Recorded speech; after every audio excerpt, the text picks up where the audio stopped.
Vou começar a gravar, vou compartilhar.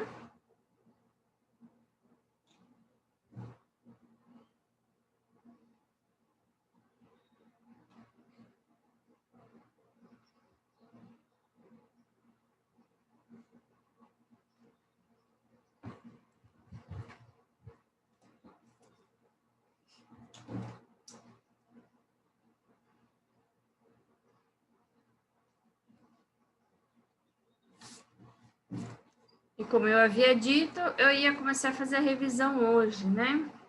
Com as atividades da apostila.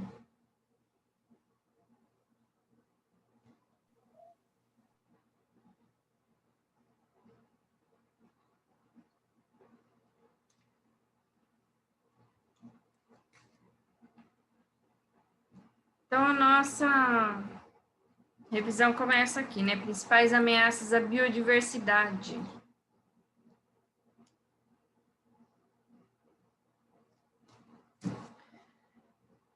Então, compreender aí o que é biodiversidade. Então, biodiversidade significa uma diversidade de vida, né? Que bio significa vida. Que tipo de vida? Todos os animais, todas as plantas, né? Incluindo nós que vivemos num ambiente. Então, quando a gente fala de biodiversidade, geralmente os pesquisadores falam da questão dos animais e das plantas por conta da ação do homem, da ação antrópica, né? Por isso, principais ameaças à biodiversidade, mas nós também temos que nos incluir dentro desta biodiversidade, ok? Então, quando um ecossistema ele sofre algum tipo de degradação, que pode desencadear falta de água, a escassez de nutrientes, né, de alimentos, aumento da temperatura local, porque quando você tira a água do local, você tira as árvores, a tendência da temperatura naquele local é aumentar. E você vai causar com isso um desequilíbrio tanto de plantas quanto dos animais, principalmente dos animais, porque se você tira determinadas plantas, você acaba afetando o ciclo biológico de outras plantas, e com isso você afeta o ciclo biológico dos animais, por conta de abrigo, escassez de alimento, eles não conseguem se reproduzir, e com isso você acaba fazendo com que os animais que estão ali naquela área, ou eles vão entrar em extinção, ou eles vão sair dali e vão procurar uma outra área. Quando eles chegam em outra área, eles vão causar o quê? Competição, e para algumas espécies, eles vão se tornar espécies predatórias que podem levar essa extinção, essa espécie que está sendo predada, à extinção. Por quê? Porque essa espécie invasora, essa espécie que está vindo de outro lugar que foi degradado, ela não vai ter o predador, ela não vai ter aquele outro animal que vai controlar o desenvolvimento dessa população. E aí você tem um problema. Com o tempo, as populações vão novamente entrar em equilíbrio, só que isso pode demorar aí 10 anos, 20, 30 anos para entrar em equilíbrio. Então, perda ou fragmentação de habitat, esse é um das principais causas, né, de perda aí de biodiversidade, né?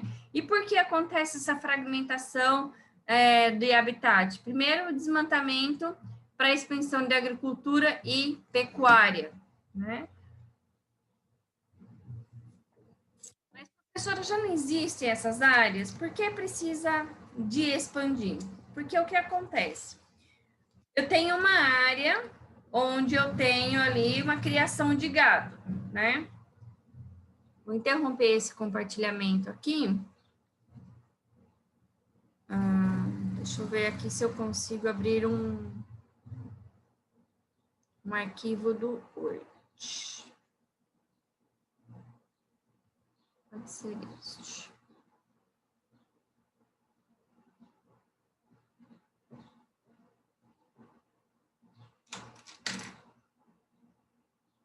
Vou compartilhar aqui a tela, tá?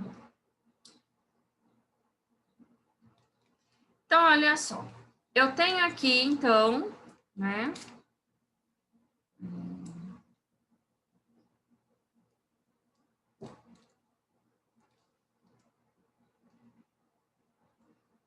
Vamos inserir aqui uma tabela.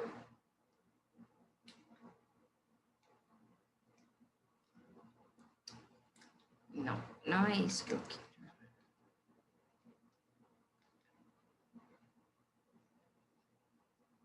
Ok.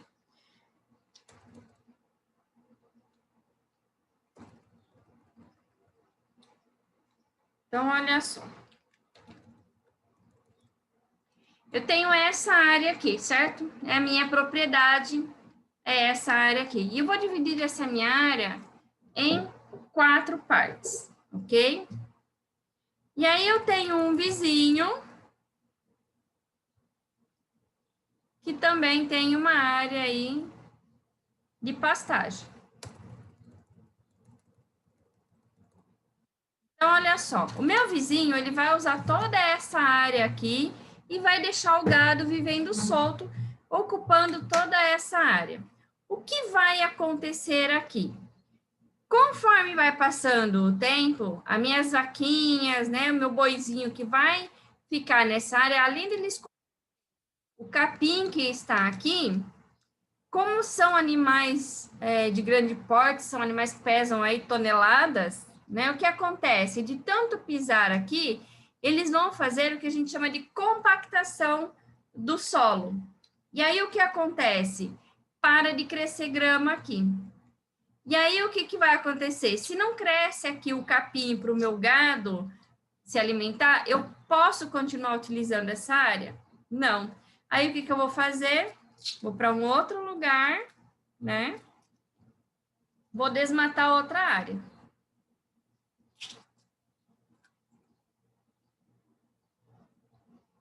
Então, eu vou desmatar outra área. E essa área que ficou aqui, o que eu vou fazer com essa área? Eu vou deixar ela ali. Essa área vai se recuperar? Ela pode se recuperar, porém, isso vai levar aí por volta de uns 40 anos, né? Tempo aí, mais ou menos, tempo médio aí, para ela se regenerar. O que pode acontecer aqui? Por conta da compactação do solo, como ficou sem vegetação aqui para proteger esse solo, por conta da chuva e dos ventos, ele pode começar a se tornar um solo arenoso, né? Ele pode começar a se desintegrar. E aí o que acontece? Começam os processos de erosão, tá? E o processo de erosão você não tem como reverter, ok? E aí eu vou usar essa outra área aqui. Então, eu precisava desmatar essa área? Não. O que eu poderia ter feito? Poderia utilizar de maneira sustentável a minha área. De que forma? Então, eu vou pegar aquela minha área para agropecuária e eu vou dividir em 4 partes. Então,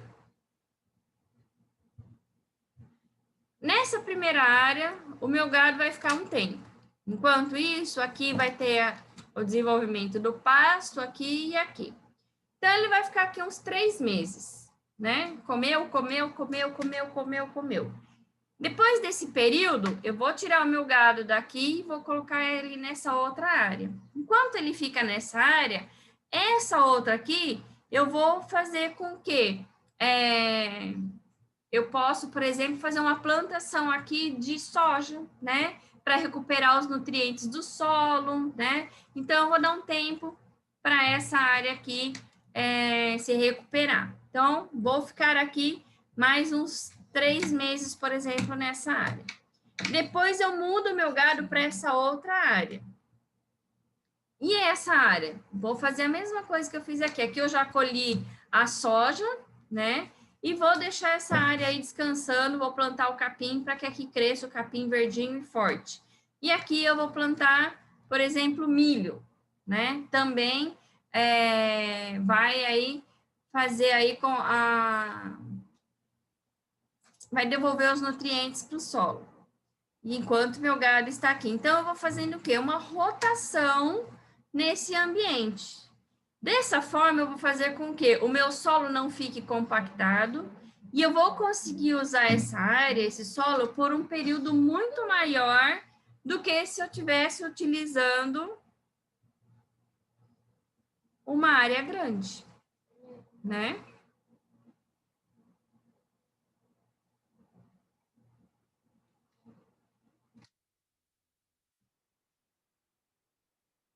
Só um minutinho, que agora eu preciso achar de novo. Aqui.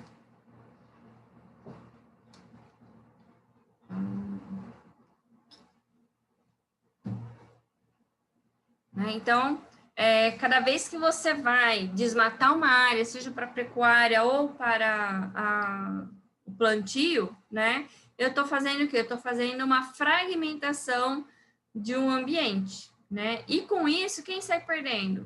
Os animais que saem ali. Você pode estar tendo a retirada de determinadas espécies que só vivem naquele lugar. Então, você pode fazer com que haja uma grande perda de diversidade de plantas, né? Então, olha só, né? Fragmentação de um habitat ocorre na maior parte das vezes por intervenção humana, em ações que dividem o ecossistemas em porções menores. Então, abertura de áreas para pecuária ou agricultura, como eu disse, extrativismo madeireiro, construção de estradas, né? O extrativismo madeireiro, ele pode ocorrer? Ele pode, tá? Mas você tem que fazer um estudo antes, né? Para que você tire uma área, né? Faça um reflorestamento das espécies naquela área antes de você pegar, ao invés de você pegar, ó, e derrubar tudo. Olha só aqui, isso aqui mostra aqui um exemplo de fragmentação. Então, eu tenho aqui, ó, floresta aqui, e eu fragmentei em partes aqui para a agricultura, né? Então, se eu tinha aqui determinada espécie de animais que precisava de toda essa área aqui para sobreviver, esse animal já vai encontrar dificuldade. Se ele vai encontrar dificuldade para sobreviver, o número de indivíduos desse grupo de animais, ele vai diminuir, porque ele não tem alimento suficiente para todos e ele não tem abrigo, né? E ele fica sujeito aí, fica exposto e ele fica sujeito aí à ação de predadores, né? Isso quando ele não está sujeito ao tráfico de animais silvestres, né? Então, olha só, esse conjunto de casas, né, próximo de mata, você vai ter aqui problema com invasão de animais silvestres, de aranha, cobra, escorpião, e outros animais roedores que podem viver aqui nessa região, vão acabar entrando em contato com essa população. Por quê? Porque o animal já estava aqui antes da população. É o que acontece no caso ali daquele filminho do Sem Floresta. Eles tinham uma floresta enorme para viver e, de repente, eles ficaram ali circunscritos num meio, num buraquinho, né, em um bosquezinho pequenininho. Então, eles não têm mais onde coletar os alimentos necessários para a sua sobrevivência. E é o que acontece com eles? Eles acabam invadindo a casa das pessoas em busca de alimento, mas ele não sabe que ele está invadindo a casa da pessoa, né?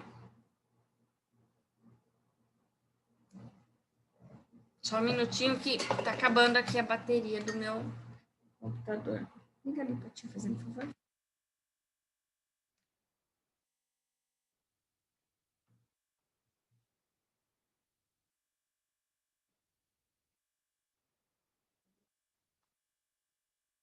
Então, olha só, vamos lá. Espécies exóticas e sobreexploração. O que é uma espécie exótica? É uma espécie que não é natural daquele ecossistema, daquela região onde ele se encontra, tá? Então, ele foi trazido de outro lugar e colocado ali, foi introduzido ali, tá? Mas ele não é natural. Mas ele se adapta tão bem ao ambiente porque ele tem alimento disponível, ele tem abrigo e o mais importante, ele não tem predador. E aí o que acontece? Ele acaba competindo com outras espécies do ambiente que se alimentam da mesma coisa, né? Então, aqui a gente tem um exemplo, né? A abelha africana, Apis mellifera, introduzida no Brasil. Compete com as espécies de abelhas nativas que não têm ferrão. Nas florestas, aves como tucanos e araras de seus ninhos de árvores e árvores de alimentação. Então, olha só o problema do desequilíbrio ecológico que ela causa, né? Sobre a exploração, né? Então, consiste na exploração excessiva de organismos de diferentes espécies silvestres, né?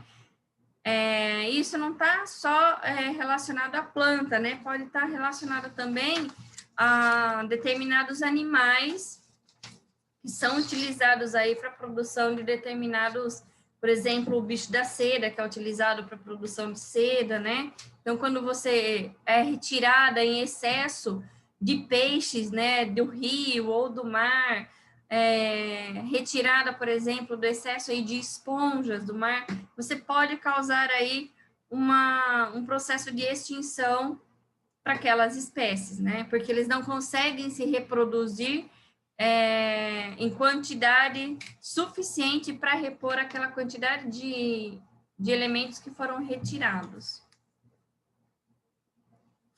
Poluição, né?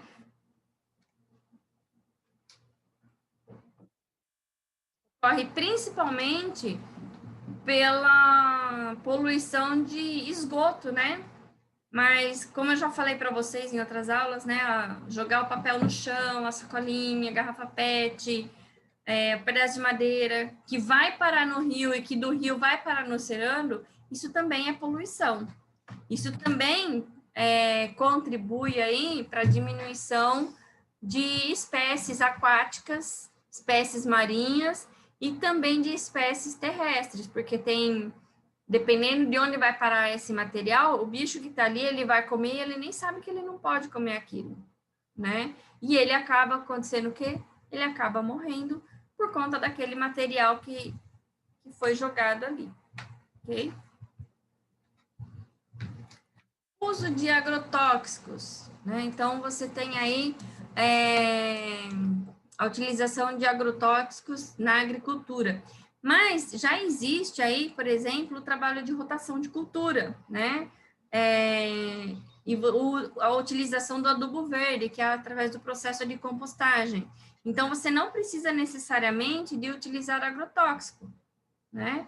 E você pode também, além de tudo isso, utilizar o controle biológico, porque aonde você vai trabalhar, geralmente você tem espécies que vão causar dano à plantação, mas você também vai ter espécies ali que vão se alimentar desse outro bichinho que causa o dano. Então, você consegue manter um controle biológico na sua produção. A diferença grande está na quantidade, né, e na questão financeira. Quando você faz a rotação de culturas que você não utiliza o agrotóxico, você vai ter uma produção menor do que quando você utiliza o agrotóxico, né? Por quê? Na rotação de cultura, você ainda vai ter alguma perda por conta de praga, né? Mas você consegue ter aí um controle biológico, né? Por conta de outros animais, de outras espécies que vão se alimentar daquela praga. Quando você utiliza o agrotóxico, você elimina tanto os bichinhos que são praga, como os bichinhos que não são praga. Você elimina tudo, né? Só que tem um agravante, você contamina aquele alimento, aquele vegetal, você contamina o solo, você contamina a água e a pessoa que está aplicando aquilo, aquele produto, aquele agrotóxico, né? Já não diz o nome, um tóxico, a pessoa também acaba se contaminando e fica doente. Muitas pessoas morrem aí por conta do uso aí de agrotóxico, né?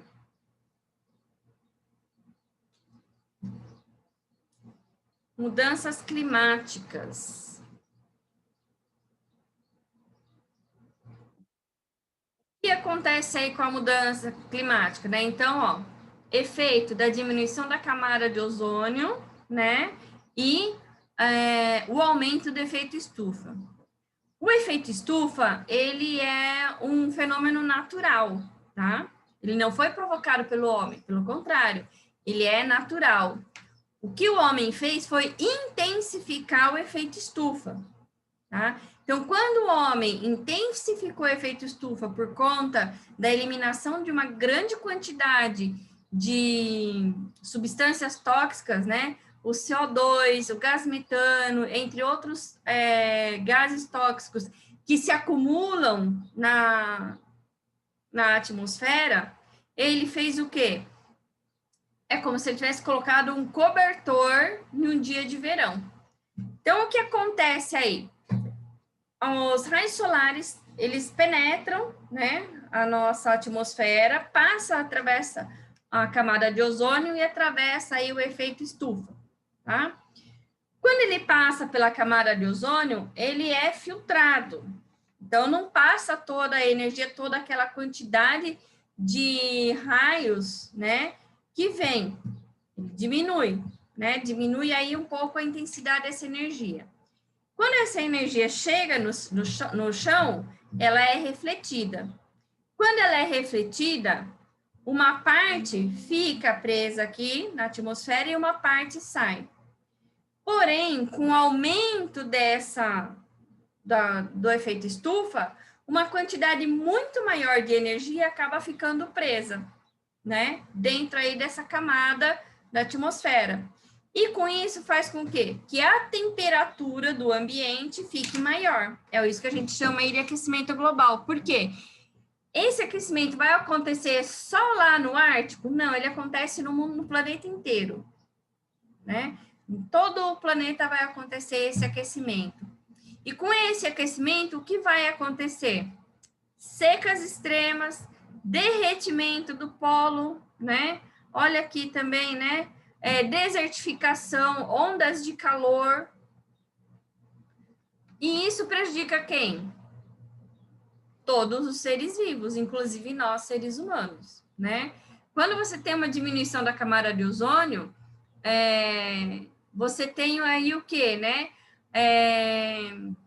Um aumento aí na quantidade da radiação ultravioleta que chega. E isso também aumenta a temperatura. Então, olha só tudo que acontece aqui, né? Então, você tem aí alteração das floradas das árvores. Isso a gente já percebeu. Porque, às vezes, por exemplo, já tem pés de manga que está carregado. E, geralmente, manga é para dar no finalzinho de novembro, né?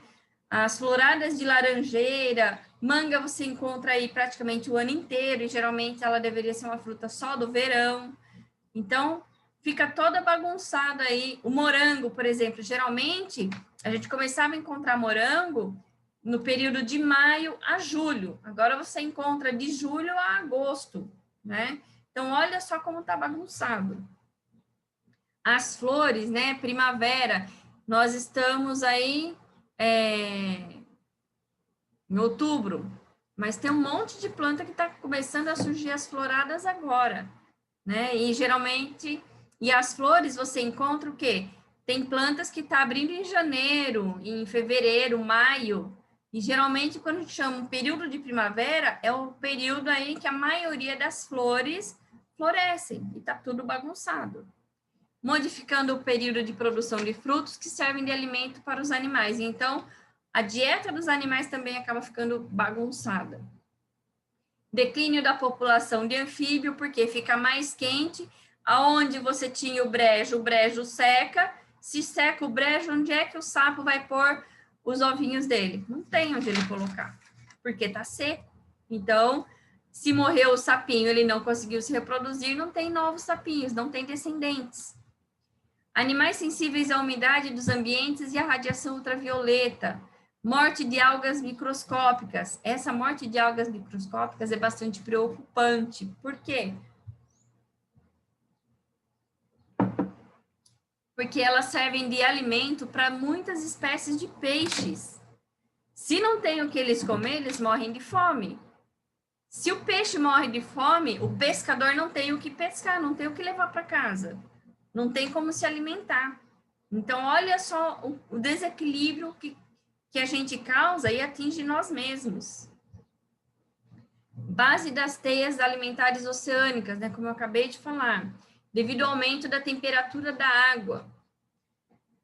também ocasionam mudanças no padrão de migração e de hibernação dos animais. No Brasil, detectaram-se declínios nas populações de anfíbios relacionados com invernos mais secos. Organize as ideias. Nós já fizemos essa atividade, né? Referente ao pinus, que é uma espécie exótica. Por que é exótica? Porque ela foi introduzida aqui no Brasil, ela não existia aqui. E aí ela acaba competindo aí com espécies nativas, e essas espécies nativas acabam sendo prejudicadas, acabam diminuindo a quantidade e podem entrar em extinção por conta disso. Eu não consegui terminar de revisar hoje, pessoal, a gente vai revisar na próxima aula, tá bom? Na quarta-feira a gente faz uma live, mais uma live de revisão para finalizar. Unidades de conservação, né? Então, as unidades de conservação, elas são de dois tipos, de proteção integral e uso sustentável, né? Combinado por vez. Oi? Então, vamos lá. Unidades de proteção integral, né? Então, são áreas que não podem ser habitadas, né, por seres humanos, sendo permitidos apenas fazer uso indireto de seus recursos naturais, como pesquisas científicas e turismo ecológicos, né? Então, a gente tem aí Estação Ecológica Jureia Itatins, no estado de São Paulo, fica ali na região de Peruíbe, um pouquinho para frente de Peruíbe, e a Reserva Biológica Atol das Rocas, né, no Rio Grande do Norte. São duas regiões aí de estações ecológicas, unidades de conservação de tempo integral. Por quê? Porque já são regiões que já sofreram bastante perda, já sofreram bastante com a ação do homem, e você precisa preservar essa área para que ela consiga se restabelecer e não ter aí a perda total aí desses animais. E são animais que só se reproduzem nessa região. Reservas biológicas, né? Então, tem como objetivo preservar o conjunto dos seres vivos que compõem a biodiversidade local, né? Parques nacionais. Então, eles garantem aí maior interação entre visitantes e a natureza, pois permitem atividades recreativas, educativas, turismo ecológico, além das pesquisas científicas. Aqui na reserva biológica, na estação ecológica, isso não é permitido.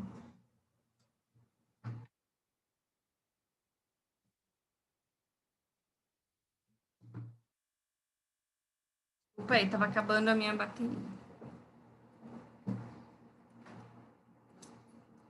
Monumentos naturais, né? Então, corresponde a locais com características naturais raras ou de grande beleza.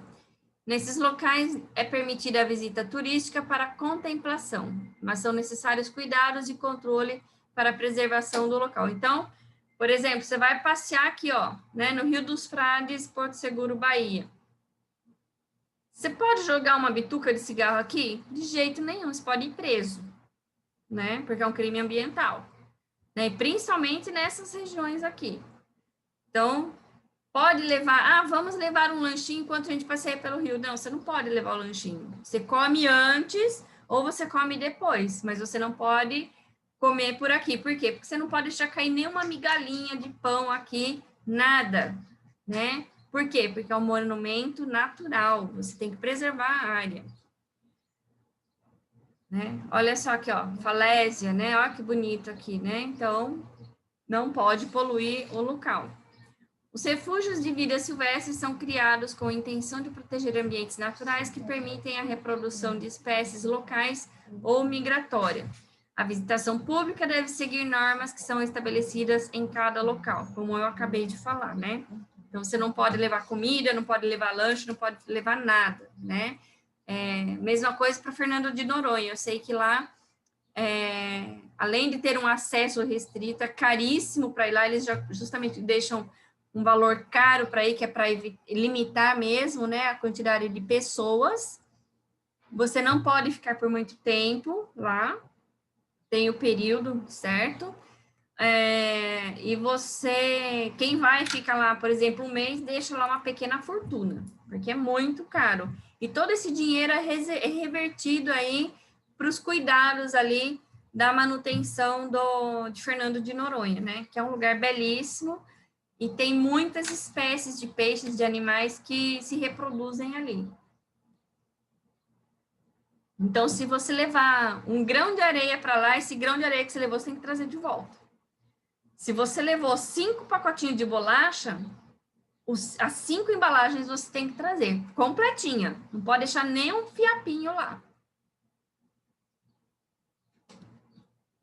Eu nunca fui para lá, mas eu conheço pessoas que já foram e que falaram que é muito rigoroso lá. Se você vai lá só para passear por algumas horas, se eu não me engano, você pode ficar, acho que é por 2 horas ou 4 horas lá no máximo. Você não pode ficar lá mais do que isso, né? No passeio, porque tem algumas...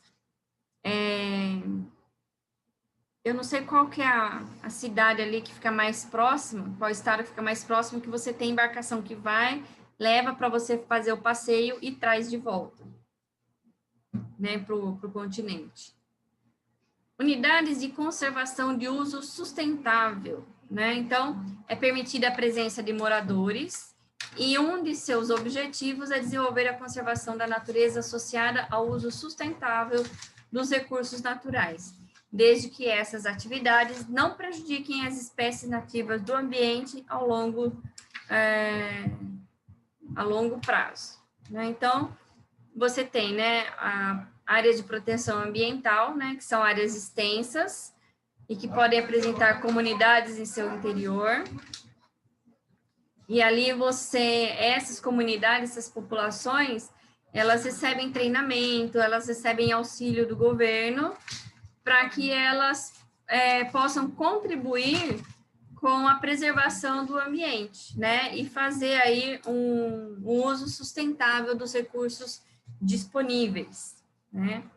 Reservas extrativistas, né, então as populações locais podem coletar alimentos, realizar agricultura de subsistência e criar animais de pequeno porte de maneira sustentável, ou seja, eu posso ter ali o meu sítiozinho, né, posso extrair ali frutos naturais da região e posso fazer, por exemplo, uma hortazinha, posso ter lá umas 2 cabrinhas para ter leite, né? Uma coisa pequena. Não posso levar lá fazer uma criação de gado ali, isso não pode. Áreas de relevante interesse ecológico, né?